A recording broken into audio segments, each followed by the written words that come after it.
Hello, my name is Bill Haley for Competitive Social Security.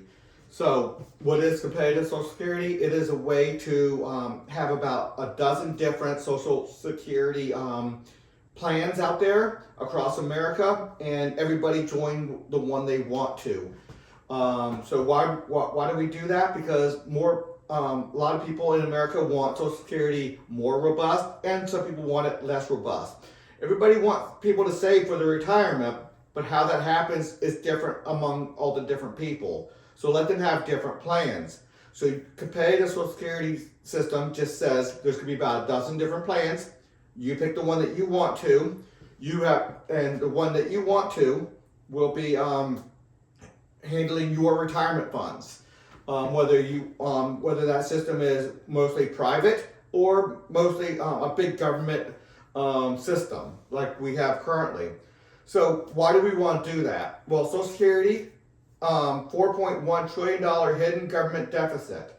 So Social Security has a planned payout, and that is a lot bigger than what's coming in from Social Security. And if you say, well, where does tax more? Well, that causes a lot of problems as well. And let's go through this a little bit. We can go through all these bullet points in a second. We'll have them on a little bit better screen to see on the big screen here. Social Security faces a long-term debt or shortfall because it pays out more in benefits than it collects in taxes. So we still have a certain amount in government debt that was quote-unquote saved, but it wasn't really saved. It was already spent, so it's already government debt already. But they get to pull money out of what they call government debt and then pay out some of the payments. But that only has a few more years on it before that runs out. Now that doesn't mean the Congress will start reducing down benefits. It just adds onto the debt even faster. So it will start requiring the program to redeem its trust fund bonds, which adds to the national debt. So it will, that quote-unquote Social Security trust fund is depleted, nothing really changes. It just, we start going into more and more debt. So that's what's going to happen. The pay-as-you-go system. Social Security uses current money coming in to pay out current benefits. That's a bad way of doing it. And that's one of the big problems in this system. Projected depletion estimates suggest that the trust fund could run out of assets in the mid 2030s, so roughly 10 years from now.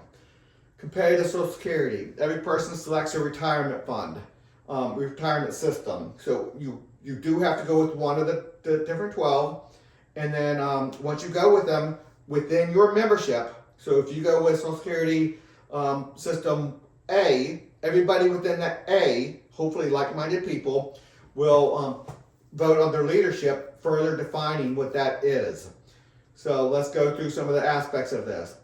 Part of a citizen's responsibility is to take reasonable steps not to become a burden on society in their elderly years. Many other responsibilities, but right now we're talking about becoming a burden on society in their elderly years because they become too frail, they become old, maybe senile, fragile physically. There are many, and we don't want people in their 80s having to work a factory job and the like. So their earning potential is reduced significantly sometimes. Sometimes not, but sometimes it is. So there are many ways to get there. Social Security is one of the ways. You can have your retirement, you can have family, you can have a lot of different things to get to a point where you're not at risk of becoming a burden, or that risk is reduced. Medicare will follow the same reform. So everything I say about Social Security, I'm talking about Medicare as well. That's the medical program for the elderly.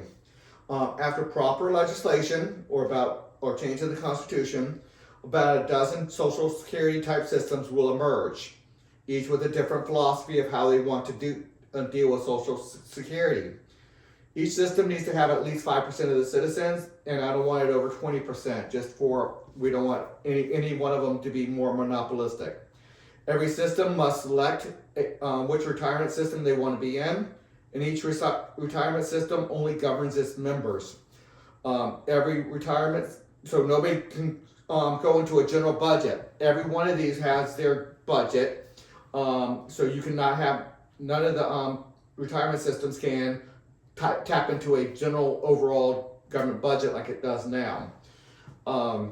Each retirement system must ensure its members are not impoverished in their elderly years, thus setting minimum standards. So this minimum standards does not mean a set of regulations.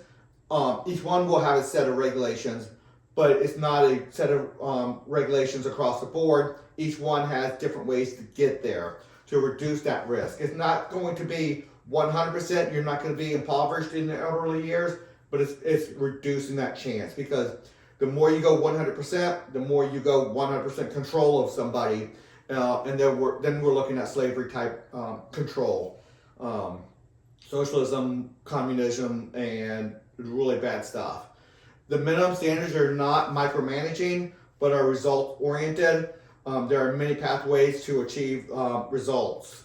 The current pay-as-you-go system did not save the money. They can say they saved it in the government and put it into government bonds. But government just spent that money immediately. It's not just sitting there earning interest. We have nothing earning interest, and that is a big problem. It is a massive debt.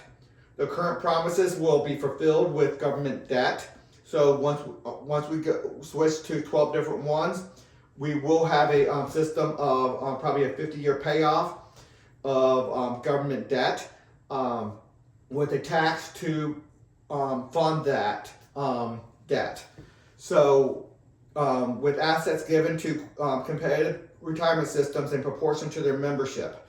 So that is going to be a big debate about once somebody sets their system and what demographics each retirement system has is going to determine how much money each one gets out of that debt. So let's say 5% of GDP is going to be taxed for the next 50 years or so, and that's going to be used to give money to each one of these retirement systems.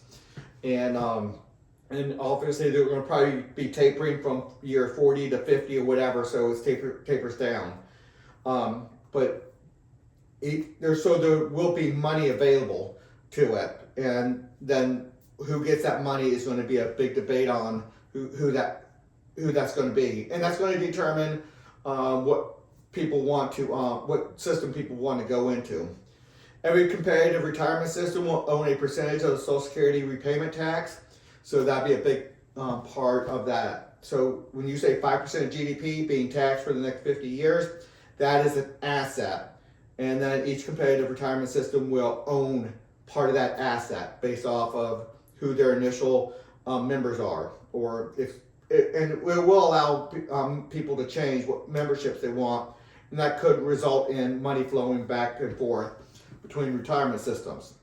A retirement system may elect to take less government funding for promises in exchange for its members being a lower Social Security repayment tax. So this is saying that we're going to start separating from the general budget even faster. So anyway, I think that's it for this video. Everything's easy to find at Haley2024.org. It's everything competitive governance over there. Please consider a donation, and until the next video.